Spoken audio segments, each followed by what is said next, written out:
Hello, and welcome to another episode of the Perspecticast, the podcast companion to the Panda Perspectives Substack. As you know, it is quite natural and normal for this to take the shape of a sort of a running commentary to the blog. And as a general rule, I tend to either go into the detail of what happened or what I'm thinking about and things like that. And today is maybe not an exception, but maybe the sort of the furthest generalization that I've done thus far, an abstraction, if you will. On the day of President Trump's second inauguration, I felt it's important to revisit what our key tenets are for this second of his presidencies. It is my core belief that, in fact, it'll be very different from Trump 1. Trump 1 happened under different conditions, and I think the only thing we'll learn from Trump 1 is that President Trump is pragmatic and that he will be opportunistic and he will try and apply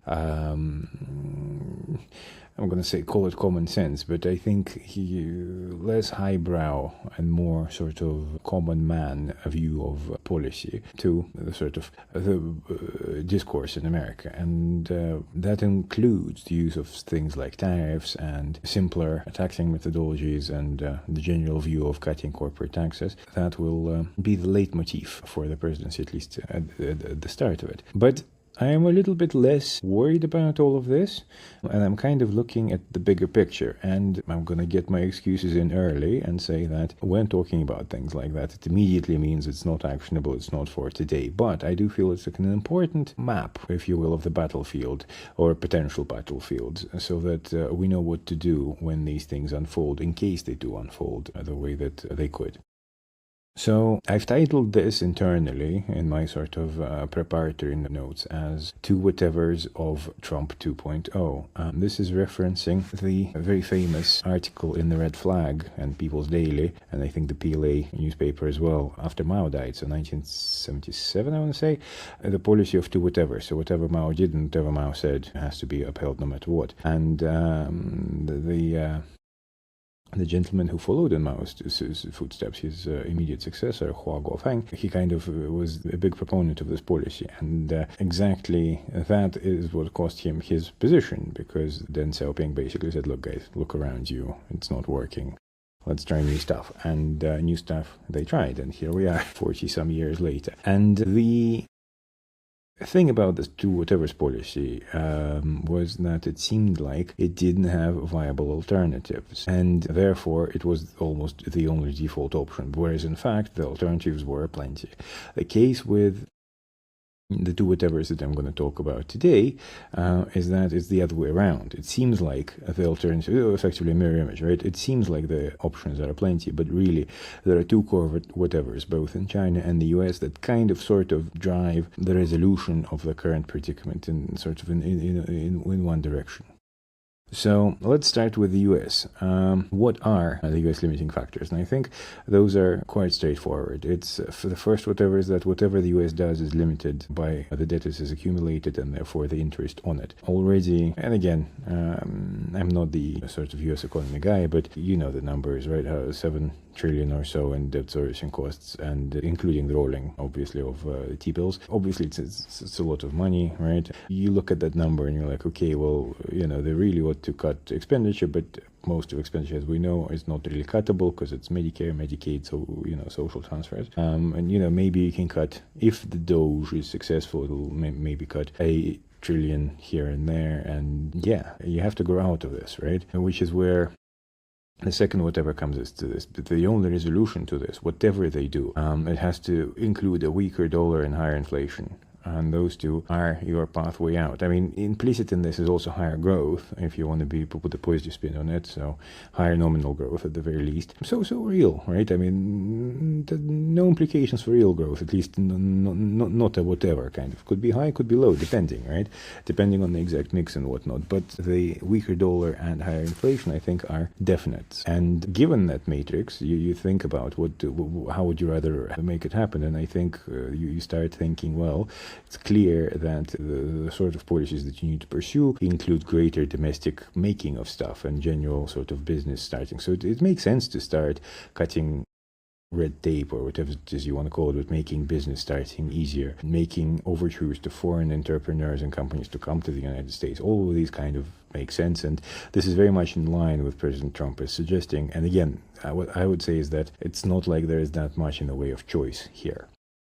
Whereas on the Chinese side, the whatevers are that whatever they do, their biggest resource is the domestic market, untapped resource is domestic market. Because you look at manufacturing, you look at government sectors of the economy, they're all, if not maxed out, they've been driving the economy hard over the past 20, 30 years, right? It's the domestic market side of things that can see the biggest boom, right? Domestic consumption is low, share of domestic household incomes is low. This is where the easiest, lowest hanging fruit is. And we can all argue about ideology, but whatever you do, that's clearly the lowest hanging fruit and fruit with highest upside. And the second one is that no, whatever you choose to do, whatever you choose to do in the short run, I should say, the ending result will be domestic stimulus, precisely for reason number one, that your biggest untapped resource is your domestic consumption. So one way or another, we're going to end up in the position of stimulus.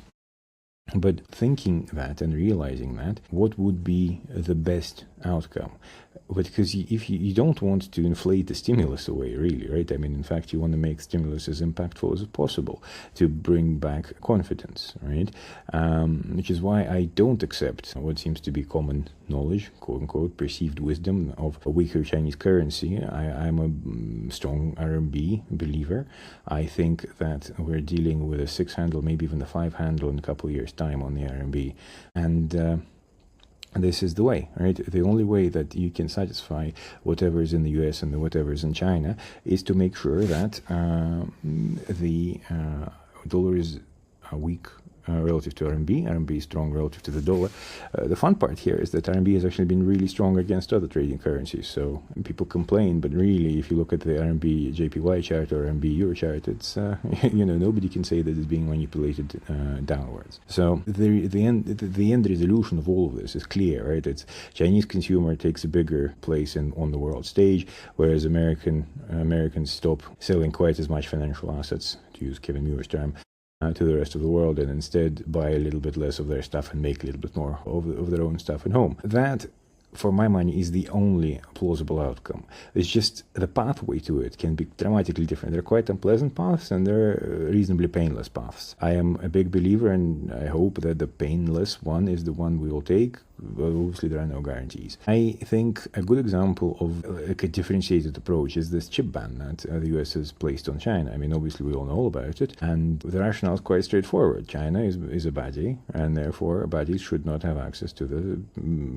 fanciest new toys, right? Okay. Well, China is also the manufacturer of some renown and sort of a place where a lot of tech gadgets are being made. So it's not like they're not aware of the cutting edge in the chip space.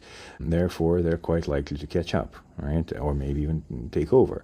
What's more, in the long run, there's potential to build out a domestic chip industry such that it will overtake the rest of the world. Is it given that they will? No, but there is a chance, right? So by unplugging China from the US supply chain on the chip side, you're very much in the short run restricting their capabilities. In the long run, you're heavily incentivizing their ability to develop competing chips. Also, you're heavily incentivizing them to keep digging. So, for example, in an environment where Chinese alternatives aren't working or aren't working very well, in the environment of a freely traded US chips, the option for them is quite straightforward. Okay, well, maybe on this thing we go and buy the American stuff. Whereas, for purposes of this, we're calling NVIDIA American. The approach now will be that no matter what, they will get to it, right? Because they know it can be done. The only question is how soon. And not only will they do their own chips, they'll also make their own chip manufacturing. It's not a question of one day, obviously, it'll take years, but how many years? Now that's a very interesting question. Just because it took us 20, 30, 40 years, depending on what you want to measure, from the invention to where we are now, it doesn't mean that it'll take as long to catch up. What's more, maybe along the way, knowing the mistakes that were made, maybe they can figure out a slightly more interesting way. So for example, like EUV, the current high-tech version of lithography, is this really the way forward, right? Because there's speculation about yields and blah, blah, blah. Obviously, this is not my specialist subject, but I'm broadly aware of the discourse there. And the question is, are other methods potentially, are there other ways of getting to these 1 nanometer, 2 nanometer chips, right? I mean, maybe not. Right. The purpose of this section is just to show that, think of the calculus that was going through the US policymakers' heads. You are trading immediate benefits, perceived benefits at the very least, for long-term risks. So the immediate benefit is that the Chinese no longer have access to the most up-to-date chips, at least not in the same volume they would desire them to have it. What's more, you are also quite certain that they will be cut off for the next generation of chips because they will not catch up so quickly. At the same time, on a sort of medium to long-term scale, you're dramatically increasing the likelihood that they will throw everything at coming up with their own alternatives, right? So the calculus is, do we sacrifice the long term for the short term? And obviously the American policymakers chose yes, right? And I feel like this is a very good analogy for all these trade-related talks and all these, on both sides, by the way. I'm not singling out Americans. I'm just highlighting that this is exactly the sort of short-term thinking that they've applied and the results that they've sort of yielded. Now, of course, a 7-nanometer chip by SMIC for Huawei was a fun quirk in this logic, because obviously it meant that the immediate gains were a lot smaller than anticipated. And the fact that these bands were a lot leakier than maybe anticipated is another fun reminder that short-term gains aren't as expected and aren't often what you expect at all. But nevertheless, we proceed, as it were. The question now is, are we going to trade away the very immediate benefits of trying to, quote-unquote, put China in its place, or in China's case, retaliate in order to remind everybody of, our significance, versus trying to work on a long-term resolution sooner rather than later? There are all sorts of reasons for why Chinese do not want the Plaza Accord, right? They consider the Plaza Accord to be a loss by the Japanese.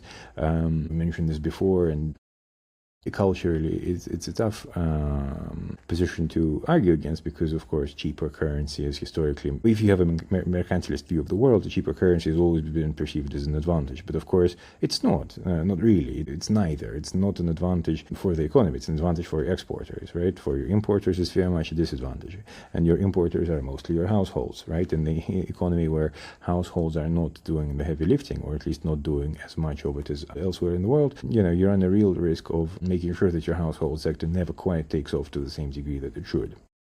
So what I'm getting at here is that, yes, the end result seems quite clear. It's the pathway that's really troublesome. And by looking at the decision-making trees, we can see that, question of perception becomes a lot more important.